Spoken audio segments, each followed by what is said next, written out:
You have the name that you are born with, your vibrational name, that only you can hear. And that is the sound that your name, your vibrational name, is basically your vibrational state when all other noise to your ears are extinguished. That noise that you hear, that high-pitched hum, if you will, that particular frequency, that's your name. That is you as a standing wave hearing yourself. So that's your universe name. Now, the Hindus also have this concept of the universe name, your universe sound, and from which we also get all the Om and all the mantras and this kind of thing, the chants. We also note that the Salish and especially the rowers use the same chanting stuff to get the energy synchronized and develop internal ki and so on. Now, the second name you have is that name that you are willing to say to yourself, and it's a word that you use to describe yourself.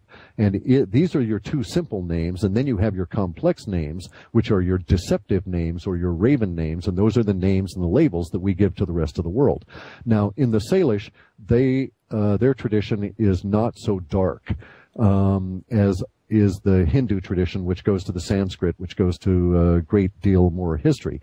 The Hindu tradition would have your secret names be held secret and your deceptive name be out there, because people can use your names, that is to say, the vibration at which you vibrate, your frequency construct, against you.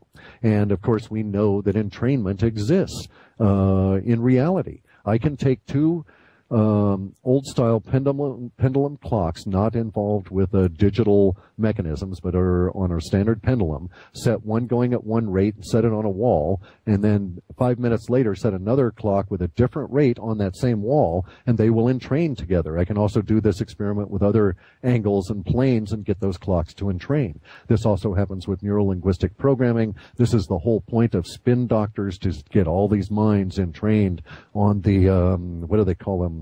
What are their word list? Talking points. They want everybody to memorize talking points and only talk about the talking points and only repeat these vibrations.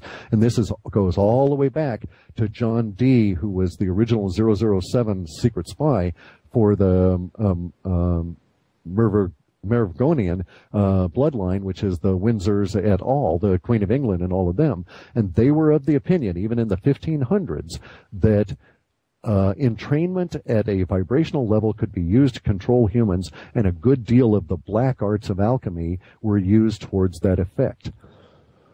And so the naming issue and then soul issue is really key, as well as all the vibrational and so on. And it's also entwined with linguistics, that you cannot separate them. You start looking at one level of this and examining, why is that word here? And why do we have these, that dreaded Y word? What was the intent there? And you find out that certain words are indeed part of people's agenda. And then, of course, it becomes relatively easy, if one is a linguist, to use their own tools against them. And that's what we're all doing now with the internet. It's no longer simply the toolbox that linguists use. We're all inventing new words, and we're keeping them out of the hands of the powers that be.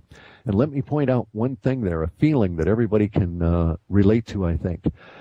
You're sitting there, you're a teenager. A lot of us, we have to think way back to when it was like to be a teenager or a young adult. But imagine you're sitting there and you come across, maybe you're traveling and you're seeing TV, or you're at your parents' house and they've got one of the news stations on, and you see one of these old fart newscasters that are in their baby boom years use modern or semi-current slang. And by semi-current, the media is usually about 3 to 5 years behind.